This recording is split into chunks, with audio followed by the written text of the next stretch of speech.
Dito ka dito na ulang dito. Yes, ang ganda mo sa mahal.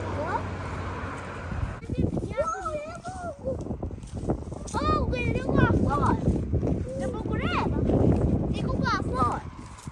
Yes. I knew right from day one that I wanted to teach my kids my mother tongue. Lately, our languages, like they call our languages local. So when your kids speak your local language, they say you're local. But for me, I think local is good. So I decided I'm going to teach my kids my mother tongue, even when I'm raising them from the diaspora. So this is how I've tried it, and so far I've done it, and it's working for me. In this video, I'm going to tell you how I did it.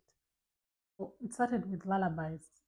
So, in my language is Vinyagwere. You have only one lullaby. Okay, me, I know only one. So it's the only lullaby I knew, and still know actually. It's the only lullaby I know. But I used to sing that for my child a lot. And then from lullabies, I transitioned to books. I didn't start reading books for her right away. I started when she was over a year, I think. I started late. I started late when she was over a year. But I'm glad I did, even when I started late. But I'm glad I did, because books have really done us a good job. They have really helped us.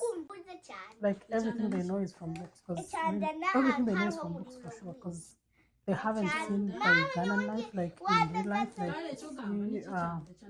like some of the things we read in the books, but they know almost everything that is in the books. So books, like read for your children. If you had a baby today, start reading for your child today. And here, when I was reading for them, of course, here all the books are in English and maybe other languages, but not my language, but not our language. I used to read when I'm translating. Like, for example, if the book is saying the cow is drinking milk, I used to translate it to my language, and I say like that. So if you're in an area where there are no books in your target language, which most likely there is no, you're going to have to translate those English books that are available, or those whichever language that is spoken where you live. Like, you have to translate them to your language. Like as you're reading, you're translating for them.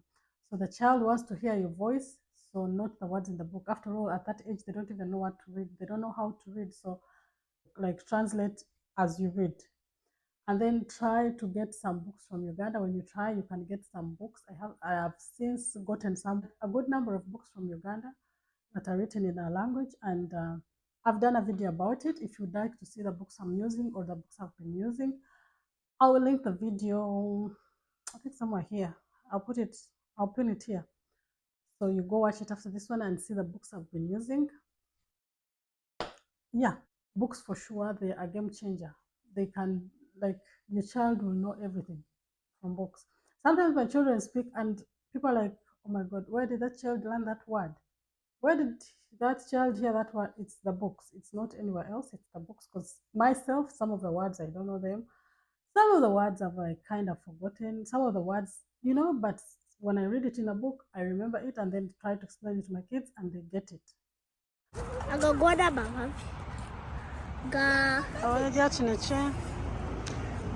Maple leaves. Maple leaves. The maple leaf that's here. How do you? Is it as size as maple leaf? See?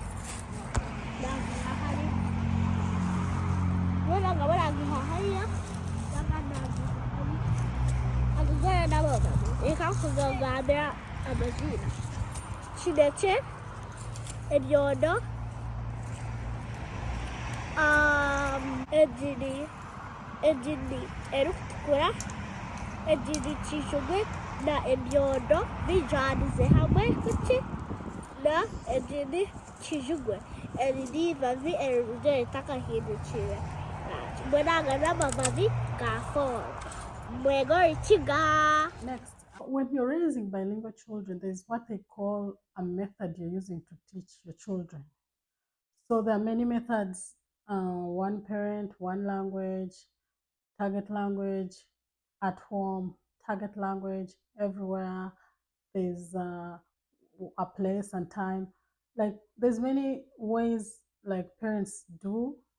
Like there's many ways like parents teach their kids.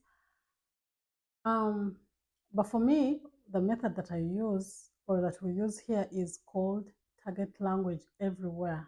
When I'm with my kids, we speak in Lunyakore Ruchiga everywhere. If it's at the park, Lunyakore Ruchiga. If it's at school, Lunyakore Ruchiga. If it's in the grocery store, Lunyakore Ruchiga.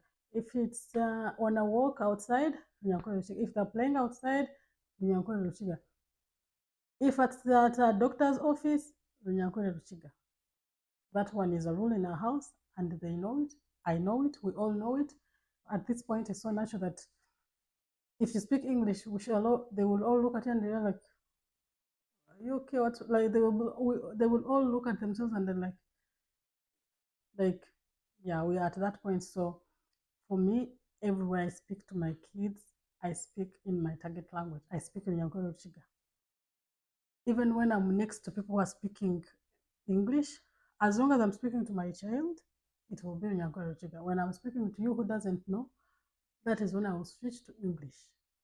One thing I want to say about this thing of speaking to your children in your target languages everywhere is do not sit on it, just do it. Because when you don't do it, kids will think, when you only speak that language in the house, your kids will think that language is for the house. You cannot speak it in public.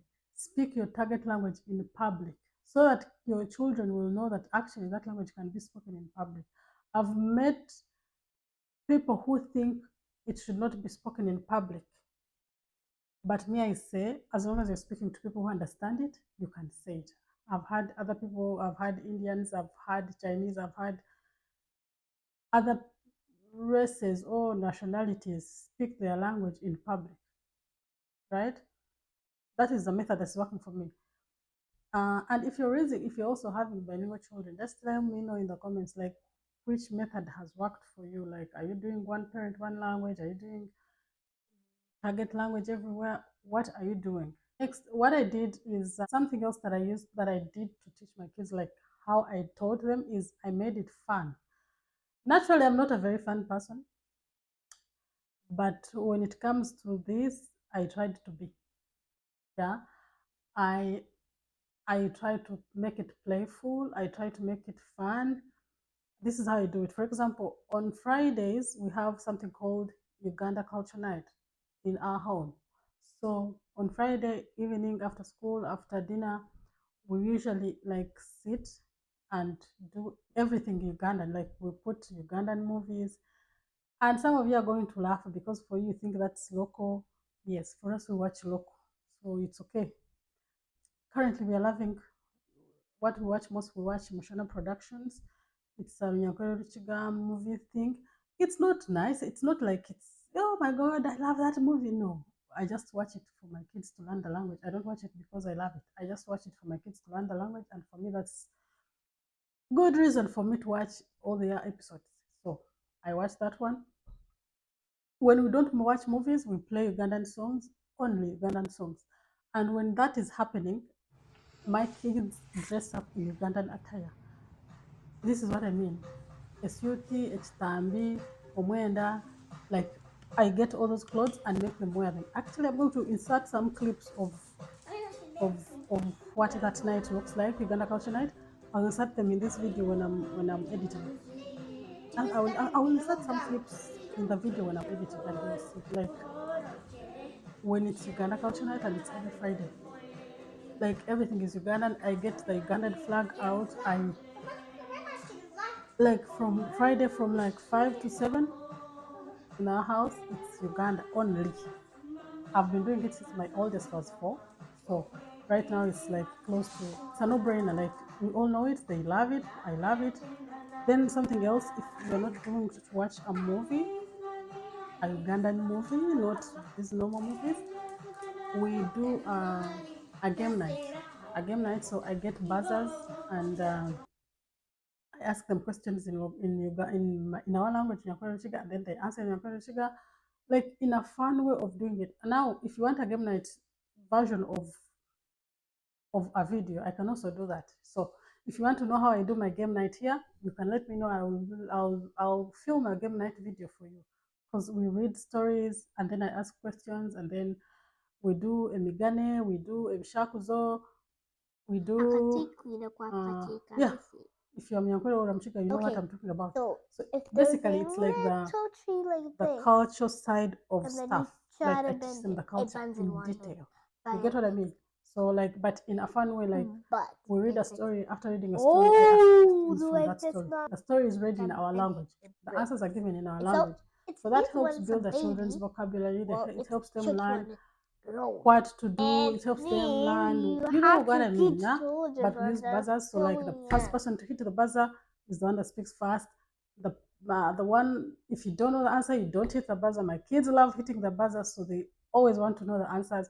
So it's fun that way. So if you want me to do a video about Uganda Culture Night, the way we do it in our house, comment down below and I'll do it. If you like, if you want to see something like that. The next one is watching Nyankore Shiga movies. I've already talked about it in like above, but those movies have helped my children learn the language more. Yes, because I can see from the previous videos I've like quote of them, like the videos I filmed when they were 3 years, when my 3, 4. Now there's more vocabulary. Now there's more diction. Now there's more, like when someone is really fluent in the language, it's different from when someone is learning. Like, the accent has changed. It's now more usual, not like, when someone is speaking and they don't know the language, you know how the accent is. The accent is changing to real, it's like a native speaker kind of thing. You get what I mean? So that is what I do. Thank you guys for watching. Catch you in the next video. Bye.